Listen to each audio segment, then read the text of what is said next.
হাসিনা কে? একেবারে রক্তচোষা।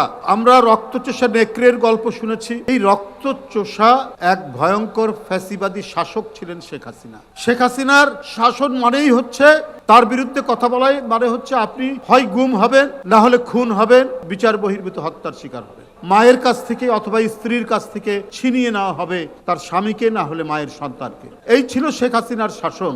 সেই শাসনের বিরুদ্ধে বুক চিতিয়ে যে ইশরাক হোসেন নিজের কর্মীকে পুলিশের কাছ থেকে ছিনিয়ে আনতে পারে, সেই তো একটি এলাকার নেতৃত্ব দিতে পারে বীরের মতো।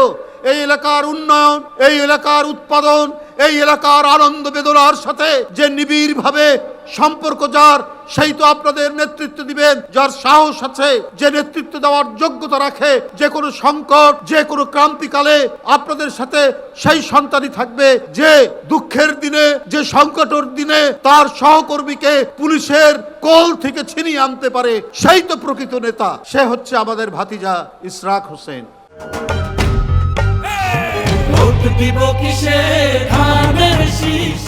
এই এলাকাটাই তার বাবার তৈরি করা এলাকা।